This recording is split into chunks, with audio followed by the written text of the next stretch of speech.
Something deeply wrong is happening in the United States, and few have the courage to say it out loud. We are not talking about the economy, partisan politics, or ordinary electoral disputes. We are talking about something that strikes at the heart of American freedom, the use of the armed forces against the people themselves. Recently, the Trump administration achieved what once seemed unthinkable: judicial permission to deploy troops onto the streets of Los Angeles. This was not a matter of national security, nor a response to an external attack. It was a decision made in peacetime against American citizens. The case reached the U.S. Court of Appeals for the Ninth Circuit, and even in the face of such an outrage, the court chose not to review the decision, allowing military presence on the streets. 11 judges, 11 voices out of 29, tried to sound the alarm. They called the case a matter of the gravest consequence, noting that in nearly 250 years of history, no president had ever claimed the unilateral right to send troops into cities during peacetime. But their voices were drowned out.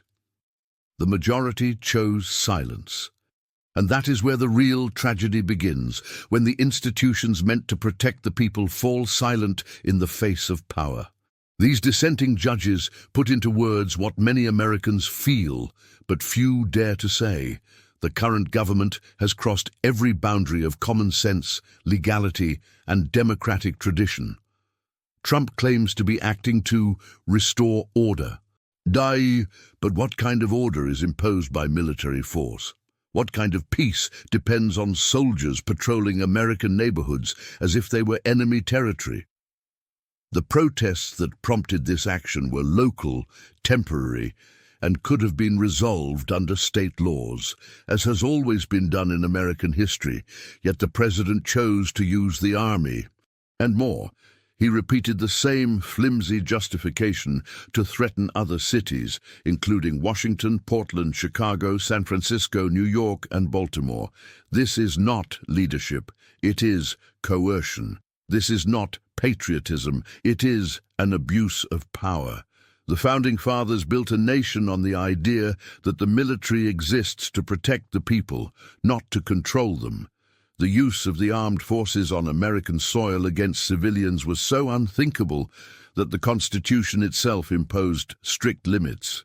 Yet we are watching the government bend these rules with the passive support of part of the judiciary. And when judges warn that we are facing a dangerous precedent, they should be heard with respect. But what happens? They are treated as alarmists, as if defending constitutional principles were an exaggeration. History has shown what happens when rulers use order as an excuse to concentrate power. It always starts with small justifications and ends with tanks in the streets, surveilled freedom, and widespread fear. In the United States, this line has always been clear. The military should not act as a domestic police force. The fact that we are even debating this shows how far the country has strayed from its own values. When power begins to see itself as untouchable, it is the people who must open their eyes. What is most frightening is how this episode has been treated as normal by much of the press and politicians who should be in shock, as if it were just another judicial decision. It is not. It is a turning point, a red alert. Because when a government starts sending troops to deal with civil protests, what follows is the weakening of democracy. And while the courts are divided, while local authorities try to resist, the streets of Los Angeles are occupied by American soldiers. A scene that should belong in history books, not in today's reality. What is happening in the United States today is not just a dispute between parties. It is something much deeper, more dangerous, and threatens the very structure of American freedom. After the Ninth Circuit's decision not to review the deployment of troops to Los Angeles, the Trump administration felt authorized, almost encouraged, to expand this power. Instead of treating that authorization as a limit, it treated it as a blank check. Soon after the first deployment, new orders came: Washington, Portland, Chicago. In each of these cities there were mayors and governors who strongly opposed the intervention. But the president ignored local pleas. He decided his will was above any state authority, and the argument was the same. Protests were hyper-localized. There was urban disorder, a need to restore peace. Carefully chosen phrases to justify the unjustifiable. The 11 dissenting judges stated in their opinion that this represents an unprecedented break with 250 years of American tradition. They made it clear, domestic military use during peacetime is something that should never happen without a real threat to national security. And what is most staggering is that the court itself recognized the gravity of the situation, but still chose to wait. Wait for what? For more cities to be occupied, for more rights to be violated. The decision not to intervene now is not neutral. It is an act of silent complicity. And that is the essence of the problem. When political power begins to defy the law and the judiciary hides behind procedure, the result is predictable. Abuse becomes the rule. Behind the scenes, some judges say the court simply wanted to wait for the right procedural moment. But as the dissenters reminded us, the right moment is now, when freedom is being tested. Because when troops are already on the streets, when fear has already taken hold, when the government realizes it can act without consequences, it is already too late. Trump is using a strategy reminiscent of 20th century authoritarian playbooks. Create an internal enemy, amplify fear, and present himself as the only one capable of restoring order. He does not speak to the country, he speaks against part of it. And this division is the perfect ground for consolidating power.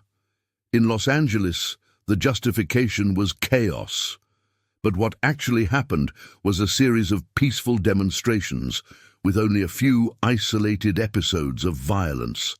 Still, the president sent soldiers as if the country were on the brink of civil war. And what is most perverse, he turned it into a political spectacle. Images of troops on the streets, of military vehicles patrolling avenues, were used as symbols of strength, as if intimidating citizens were a display of leadership. Meanwhile, the judges who dared to disagree are portrayed as weak, biased, enemies of order. But it is exactly the opposite. These 11 judges were the only ones to remember what it truly means to defend the Constitution. They stated that the country faces an unprecedented risk, the risk of normalizing the use of military force to solve political problems. And they called this act exceptionally grave. Grave, indeed, because this is not just about Los Angeles. The dissenting opinion itself mentions that after this decision came plans to send troops to Baltimore, San Francisco, Oakland, and New York, cities with local governments that, coincidentally, have democratic leaders. In other words, the use of the army has taken on a political color. This is the opposite of what a constitutional government should be. The National Guard, the armed forces, the executive branch, all should be subordinate to the law. But today, we see a president testing the limits of legality, pushing the boundaries of the Constitution, while part of the system looks the other way. What these dissenting judges understood, and what many still refuse to see, is that every judicial decision matters, even the preliminary ones. Every institutional silence is a green light for abuse to advance a little further. And once this kind of power is consolidated, it is rarely given back. The truth is that this is not just an American issue, it is a warning to the entire free world. Because when a ruler realizes they can use fear to expand their authority, no country is immune. And what begins with troops in Los Angeles can end with tanks in any city that refuses to bow. What we see today in the United States is the reflection of a power that has lost all shame. A government that no longer sees limits and believes force is the answer to any dissent. Trump is not just sending troops into the streets, he is sending a message to the entire country that the will of one man can override the law, the Constitution, and the people's right to disagree. This kind of attitude is what separates democracies from dictatorships. And the most dangerous thing is to see how, little by little, people begin to grow accustomed to the absurd. When soldiers become part of the urban landscape, when military presence no longer causes outrage, freedom has already begun to die, silently, without fanfare, with the complicity of those who should defend it. The 11 dissenting judges tried to build a wall of containment. They were firm, warning that the country is crossing a line that should never be crossed. But their words, so strong and courageous, were treated as noise by a system that is already divided, weary and numb. And it is precisely in this weariness that authoritarianism thrives. It does not need tanks crushing doors. All it needs is indifference, silence, and fear disguised as prudence. By turning the military into a tool of domestic policy, Trump is undermining the foundations of the American Republic. And he does so with a rehearsed discourse, always appealing to law and order, always pretending to act in the name of national security. But anyone who needs soldiers to impose authority on civilians has already lost all moral legitimacy. History knows this script. Leaders who place themselves above the law always begin with noble justifications: to protect, to restore, to guarantee peace. But the ending is invariably the same: control, censorship, and fear. And every time the system accepts one of these temporary violations, authoritarianism gains permanent ground. The worst part is that Trump seems to know this. He tests the limits, observes the reactions, and pushes a little further each time the country divides. He uses polarization as fuel. He turns every criticism into a personal attack, and every judge who confronts him into a public enemy. It is the classic tactic of those who seek to concentrate power, make the people believe there is only one truth, his. The judges who remain silent now, perhaps waiting for the right moment to act, do not realize that this moment is passing before their eyes, because power does not wait, abuse does not ask for permission, and every day the court hesitates is a day the Constitution weakens. The argument that it's just a preliminary decision is a dangerous trap. This is how many democracies have fallen, gradually, with technical excuses, with legal formalities that serve to hide moral omission.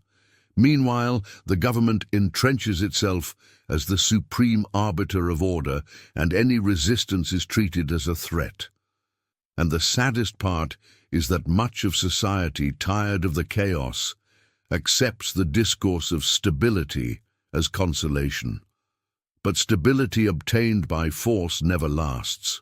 It is sustained by fear, and fear is a fuel that consumes freedom itself.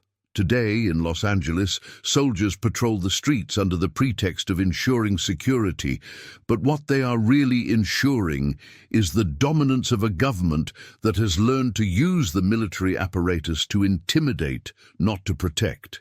And if this is not confronted now, if moral and institutional resistance remains hesitant, tomorrow it will be even harder to contain the advance of tyranny. We must say it clearly: a president who uses the army against his own people is not defending the nation. He is attacking its soul. And if American institutions do not react firmly, this example will spread, showing the world that democracy can be destroyed not by invaders, but by elected leaders who forget the oath they took. What is at stake is not just the autonomy of the states, nor presidential authority. What is at stake is the essence of freedom. And freedom, once surrendered out of fear, is never returned. It is time to stop waiting, because the time for prudence is over. History is being written now, and every silence will be remembered as complicity.